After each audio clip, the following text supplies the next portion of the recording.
confidence for every Christian, clear thinking for every challenge, and courage and grace for every encounter.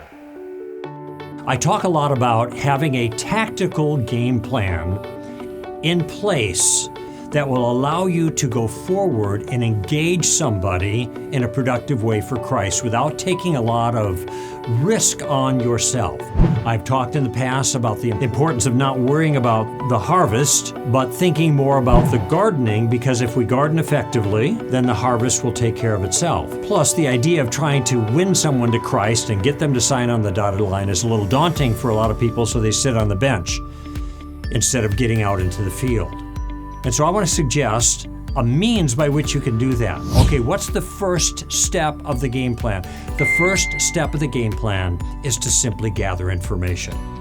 You cannot know how to proceed effectively in a conversation unless you have basic information. Now, what does that do? It gives me a little bit of a sense of the lay of the land. I might find out whether or not they're a Christian, or if they used to be a Christian and aren't now, or whether they've ever thought about Christianity, or whether they're hostile to Christianity. You see, these are all things that are really valuable to know before you move forward. This is one step that you don't need to hurry. Do not worry about getting to the end game, winning them to Christ. Don't even think about that now. Just think about gathering information. Now, I have a model question at this point that will help you. And the model question is, what do you mean by that?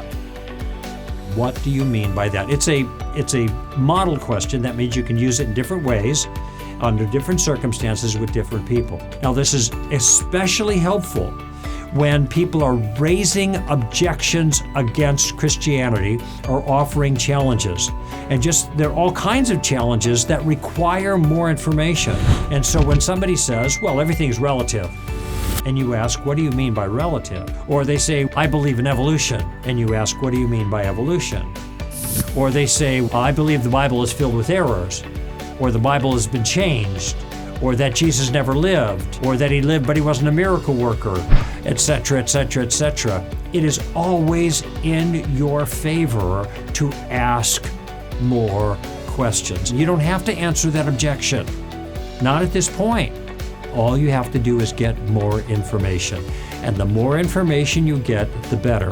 The more you understand that person, the more you understand that person's ideas, the more clarity you have of the challenge, the better you'll be able to decide in the future which direction to go, or if you don't go in any direction at all. This first question, what do you mean by that, meant to help you gather information, is going to get you started, and that's all we want to worry about at this point in the tactical game plan.